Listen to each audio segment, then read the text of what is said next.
오늘 시인과 부인이라고 하는 제목으로 말씀드릴 때에 제가 먼저 칼럼란에 올려진 이 글을 한번 여러분들에게 읽어드리고 싶습니다.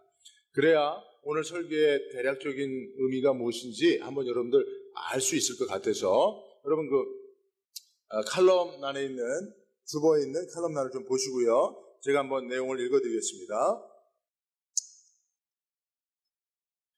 정확히 읽기 위해서 안경을 좀 쓰고요. 요한복음 18장 15절 27절은 예수님과 베드로의 모습이 대조를 이루는 구절을 가지고 있다. 예수는 시인하는 자로 베드로는 부인하는 자로 말이다. 그렇다면 무엇이 예수님은 시인하게 하고 베드로는 부인하게 하였는가? 많은 대답을 말할 수 있겠지만 가장 중요한 것은 삶의 진정성이었다. 예수는 메시아로서 살아온 그의 삶을 시인한 것이요, 베드로는 예수님의 제자로 살아온 자신의 삶을 부인한 것이다.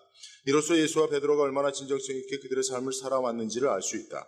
우리 모두는 어느 순간 지금까지 자신이 살아온 삶을 부인하고 싶어지는 때를 만나게 된다.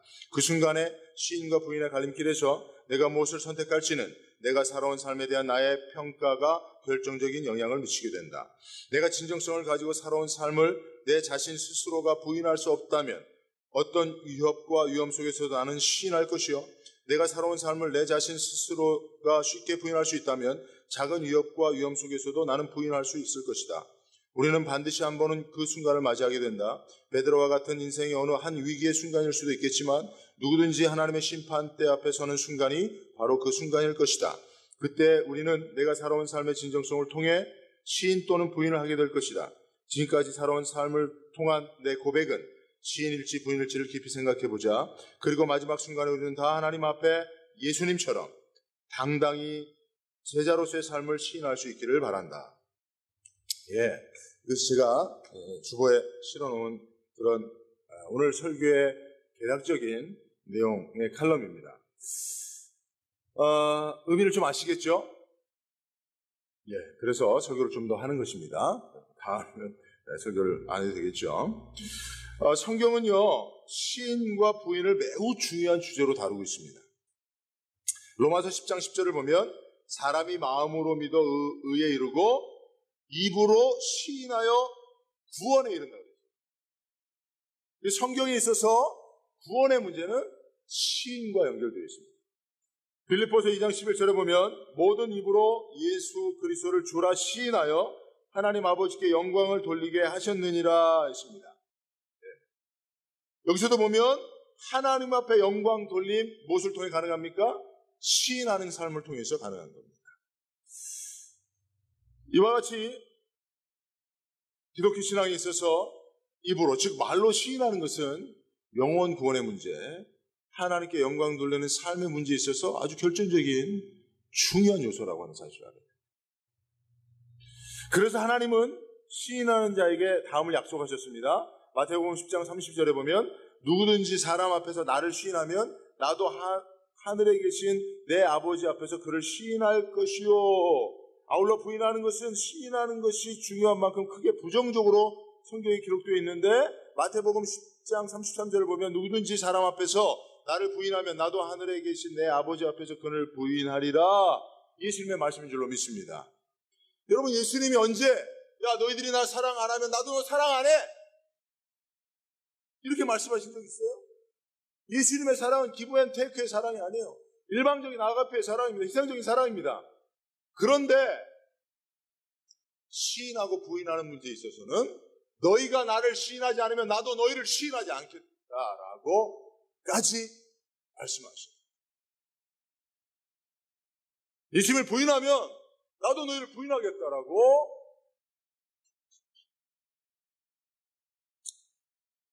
그러므로 성경에 있어서 시인하고 부인하는 일은 절대적으로 중요하기 때문에 우리는 절대로 예수님을 부인하지 말고 시인해야 할 줄로 믿습니다.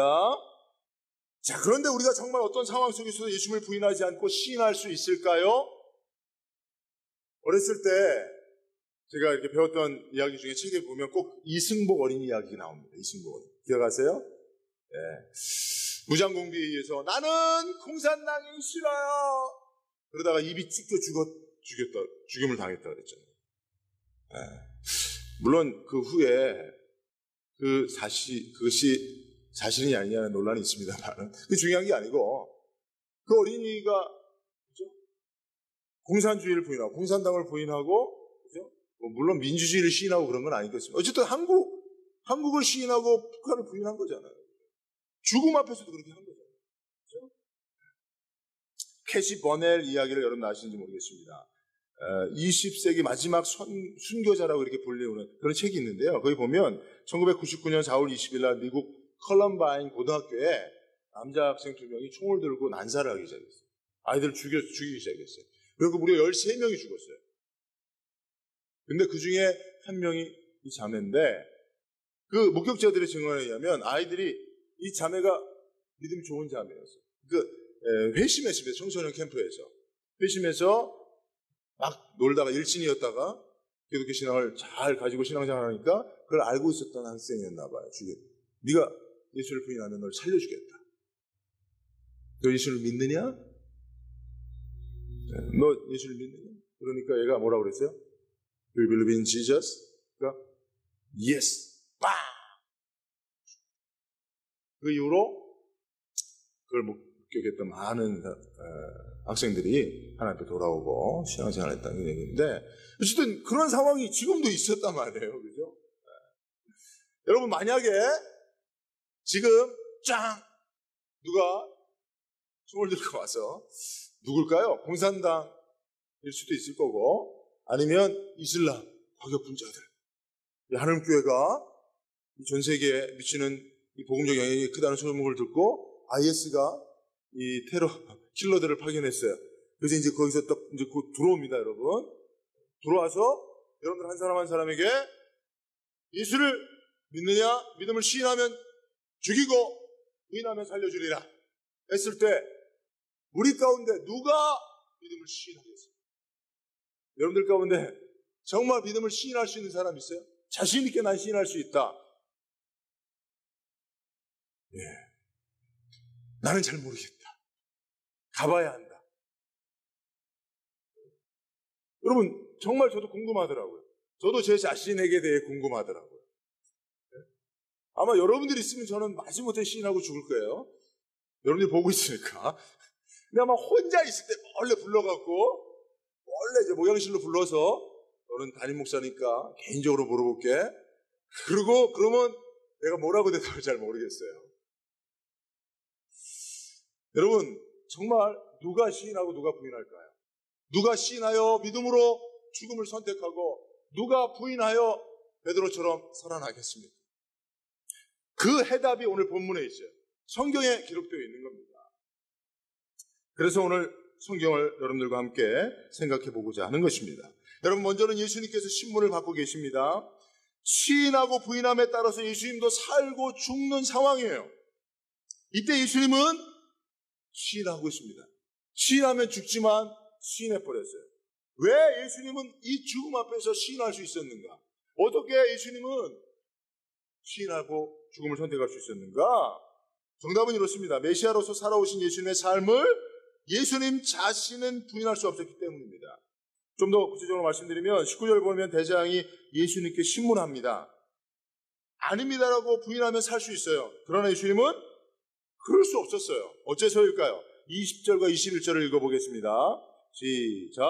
예수께서 대답하시되 내가 드러내놓고 세상에 말하였노라. 모든 유대인들이 모이는 회당과 성전에서 항상 가르쳤고 은밀하게는 아무것도 말하지 아니하였거늘 어찌하여 내게 묻느냐? 내가 무슨 말을 하였는지 들은 자들에게 물어보라. 그들이 내가 하던 말을 아느니라.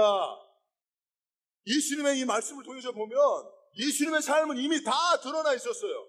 무엇을 가르쳤고 어떻게 행동하며 어떻게 살아왔는지 숨겨질 수 없을 만큼 다 드러나 있었단 말입니다. 그리고 예수님은 그러한 당신의 삶을 옳다고 믿었고 하나님이 주신 메시아의 사명을 이루는 삶이라는 확신이 있었습니다.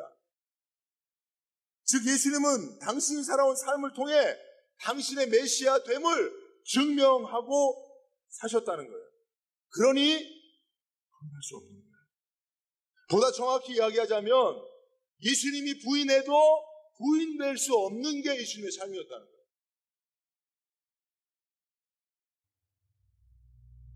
우리가 이렇게 살아야 진정성 있는 그리스도인의 삶인 것입니다. 입으로 시인하고 진정성 있는 그 삶이 그 시인을 증명해내는 것, 이게 예수님의 삶이었고, 그래서 예수님은 시인할 수밖에 없었다는 거예요. 그리고 그런 예수님의 삶을 본받는 것이 참된 그리스도의 제자의 삶인 줄로 믿습니다. 로마 제국의 압제 가운데 순교한 서머나 감독 폴리갑의 순교 일화를 여러분 잘 아실 것입니다. 역시 시인하면 살고 부인하면 죽는 상황이었습니다. 화형을 당한 상황이었습니다. 폴리갑의 대답입니다. 내가 86년 동안 그리스도를 섬겨왔는데 그동안 그가 나를 모른다고 한 적이 한 번도 없었다. 그런데 내 어찌 나의 왕이시고 나의 주인이신 그분을 부인하겠는가? 죽음의 두려움 앞에 그리스도를 부인할 수도 있지만, 그렇게 되면 폴리갑이 그가 살아온 86년 전부의 삶을 부인하는 것이 되니 그가 얼마나 더 살겠다고 자기가 살아온 인생 전부를 부인하고 삶을 선택하겠습니다. 그것이 오히려 더 어리석은 거예요. 즉 그가 86년 동안 예수를 주와 그리스도로 믿고 섬기며 살아왔어요. 그게 폴리갑의 인생이었어요. 그러니 어느 한순간 그거를 다 부인하라고 한들 부인할 수도 없고 부인될 수도 없는 거잖아요. 그러니 폴리갑은 예수를 시인하는 것입니다. 그리고 순교잔을 기꺼이 마시는 것입니다. 여러분, 우리들도 마찬가지입니다. 우리가 진짜 신앙인으로 살고 그리스도의 제자로 살면, 그리고 그것이 나의 삶이었고 진정성 있는 나의 삶의 선택이었다면 그 어떤 상황에서도 나는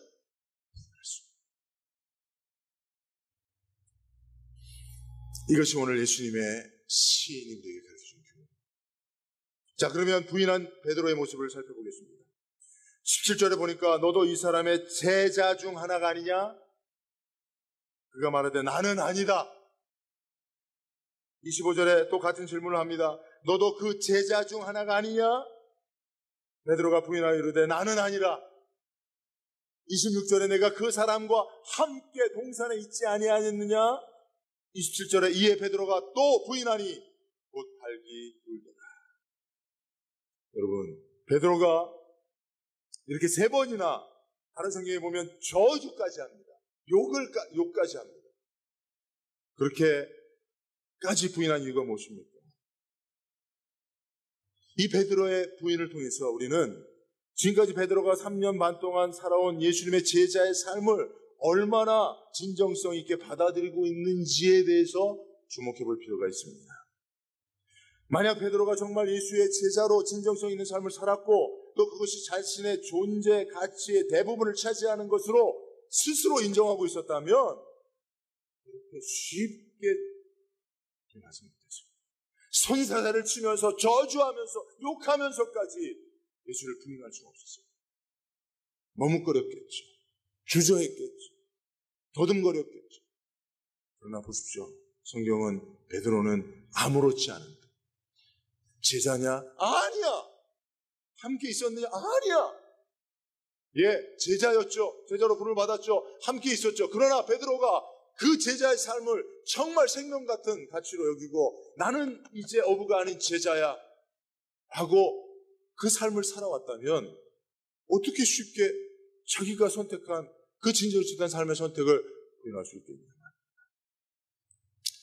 여기서 또 하나 우리는 베드로의 부인을 그 순간의 즉흥적인 선택이 아니요 또한 상황 논리에 밀려 어쩔 수 없이 내뱉은 말이 아님을 알 수 있는 성경적 증거를 찾아볼 수 있습니다.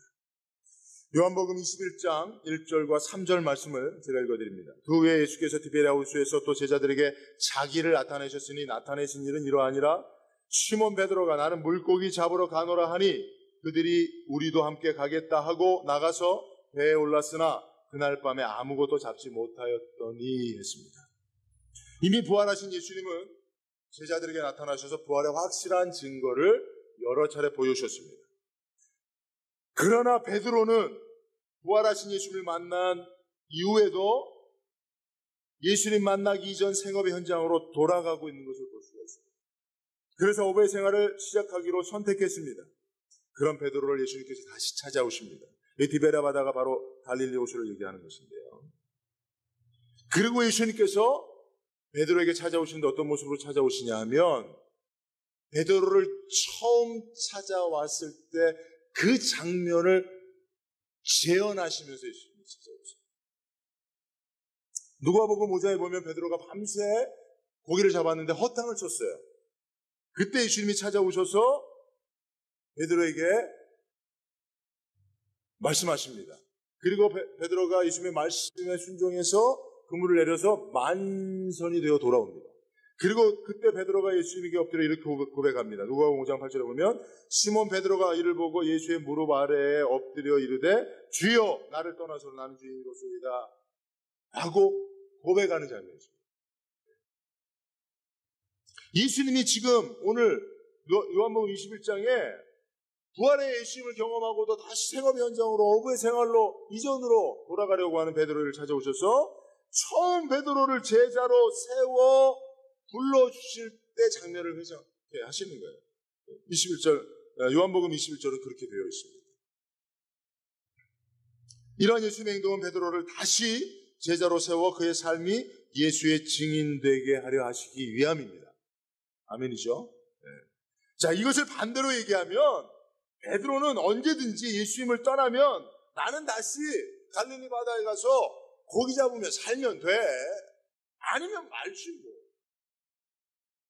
라고 생각하고 그 삶으로 돌아갈 준비를 하고 있었던 것이고 십자가를 통해서 그는 그 선택을 마음속 품었던 그 선택을 선택한 것입니다. 그래서 예수님은 그 베드로를 찾아가셔서 처음 베드로를 불렀던 것처럼 불러주시는 거예요. 여기서 우리는 중요한 한 가지를 깨닫는데 베드로의 부인은 그가 지금까지 살아온 삶을 어떻게 바라보고 있는지를 또 그가 그 삶을 어떤 진정성을 가지고 살아왔는지를 보여주기도 하지만 베드로의 부인은 베드로가 앞으로 내가 남겨진 생애를 어떻게 살아갈 것인가를 무엇으로 선택하고 있는지도 보여줍니다. 베드로의 마음속에는 어부 생활하면 되지 뭐. 고기 잡고 잘 살아왔는데 예수님 아니면 말지 뭐. 십자가 길 굳이 그 길을 가야 돼. 그때는 내가 다시 뭐 제자 뭐 좋아 그러나 어부도 괜찮아 라고 생각하고 있어요. 그 부인이 그것을 증명해 주는 것입니다. 드러내 보여주는 것입니다. 만약 베드로가 죽기까지 나는 예수님의 제자의 삶을 살 것을 결정하고 있었다면 쉽게 부인하지 못했을 것입니다. 그러므로 여러분 우리가 오늘 시인과 부인이라고 하는 주제 속에서 우리는 내가 정말 예수를 시인하는 자요 아니면 부인하는 자일까라고 하는 것을 생각해 볼 때 첫째는 내가 지금까지 살아온 나의 삶이 시인도 부인도 하게 할 것이고 또한 내 마음속에 내가 어떻게 살아갈 것인가에 대한 나의 선택이 시인도 부인도 하게 할 것이라는 사실을 여러분 꼭 기억하시기를 바랍니다.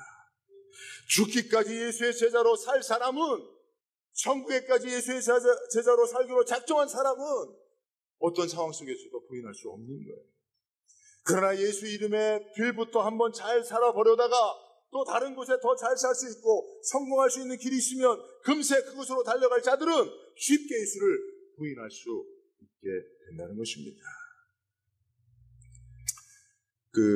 제가 설교 중에는 정치 얘기나 또 정치인 얘기는 잘 안 하는데요. 안 하려고 노력하고 있는데요. 제가 설교 말미에 제가 정치인을 하나 여러분 소개하겠습니다. 원희룡 제주도지사죠. 제주도지사인데 제주도지사들이 반드시 해야 할 일이 한 가지 있는데 그건 뭐냐면 한라산 신제를 드리는 거예요. 한라산 신제를 드리는 거예요. 뭐 또 하나 제사가 있는데 그거는 제가 말씀드리지 않겠고 한라산 신제가 있습니다. 도민의 무사 안녕을 기원하는 전통 제례 행사고요. 제주도 조례를 보면 도지사가 초헌관이라고 하는 그 역할을 하게 되어 있어요. 제주도 조례에 명시되어 있어요.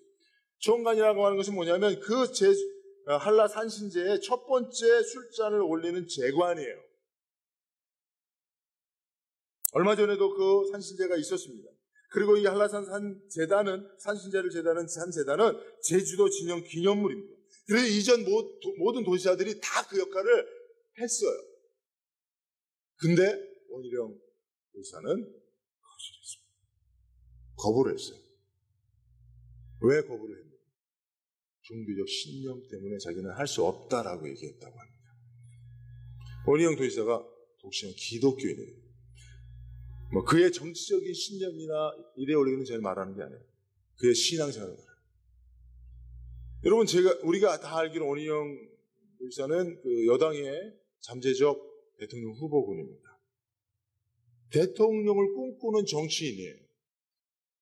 근데 그가, 여러분, 대통령 꿈꾸는 사람들이 기독교인이지만, 장로님이지만, 조계사 가서 다 하잖아요. 합장하고 절하고, 다 하잖아요. 왜요? 그가 기독교인으로, 남겨진 생애를 기독교인으로 사는 것이 제 1순위가 아니에요. 제 가치가 아니에요. 대통령 되고 정치인으로 성공하는 게 그의 1순위이기 때문에 얼마든지 어느 장소에서든지 자기의 신앙을 부인할 수 있어요. 근데 원희영 도지사는 안 그런 것 같아요. 여러분, 이거 오해하지 마세요. 이런 거는 방송에 나가도 안 됩니다.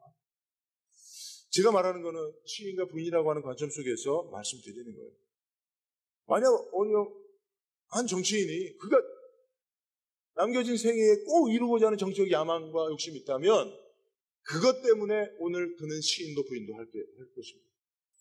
그러나 그가 정말 어떤 대통령이 되고 또는 정치적 야망이나 비전이 있어도 그것보다 예수의 제자로 사는 삶을, 믿음을 가지고 순전한 신앙을 지키고 사는 삶을 최우선적으로 삼는다면 그는 베드로와 같은 상황 속에서 부인하지 않을 것이라는 거죠.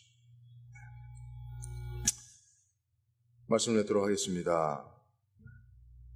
여러분은 어떤 삶을 살기로 작정하셨습니까? 또한 지금까지 여러분들이 살아온 삶은 정말 예수의 제자된 삶이었습니까? 한 가지 더 묻고 싶은 것은, 여러분 지금까지 하늘문교회 성도로 살아오셨습니까? 요새 워낙 많은 성도들이 쉽게 자기의 성도됨을 부인하니까. 어느 교회 다니세요? 그냥 저기 어디 다녀요. 왜? 밝히지 않죠? 왜요? 언제든지 떠날 것을 계획하고 있으니까. 더 좋은 교회, 더 좋은 상황이 되면 언제든지 그러려고 마음속에 작정하고 있습니다. 여러분들에게 한번 묻습니다. 여러분들 하늘문교회 성도로 살아오셨습니까? 그거에 확신이 없다 할지라도 한 가지 더 질문할 때는 여러분 분명히 대답해 주세요. 여러분들 앞으로도 하늘문교회 성도로 사시겠습니까? 예.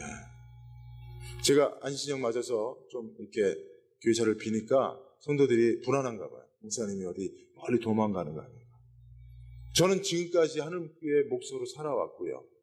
그 삶을 절대 부인할 수 없는 삶으로 저는 진정성 있게 살아왔고요. 앞으로도 저는 목사로 살아간다면 하늘문교회 목사로 살 것입니다. 이게 한 번도 제가 달리 생각해 본 적이 없는 저의 삶의 선택입니다. 물론 여러분들에게 저와 같은 선택을 하라고 강요하고 싶지 않습니다. 그러나 최소한 여러분들의 믿음의 선택이, 주님 앞에 갈 때까지 여러분들의 믿음의 선택이 어떤 신앙생활이어야 할 것인가에 대한 확신이 있기를 바랍니다. 교회를 통해서 하나님의 영광 돌리는 여러분들의 삶에 이 확신을 가지고 사시기 바랍니다. 그럼 우리는 어쩌면 매일 시인도 부인도 하며 살아왔는지 모릅니다. 그리고 또 앞으로 우리의 매일은 또 주님을 시인하기도 부인하기도 하는 삶의 선택일 수도 있을 것입니다.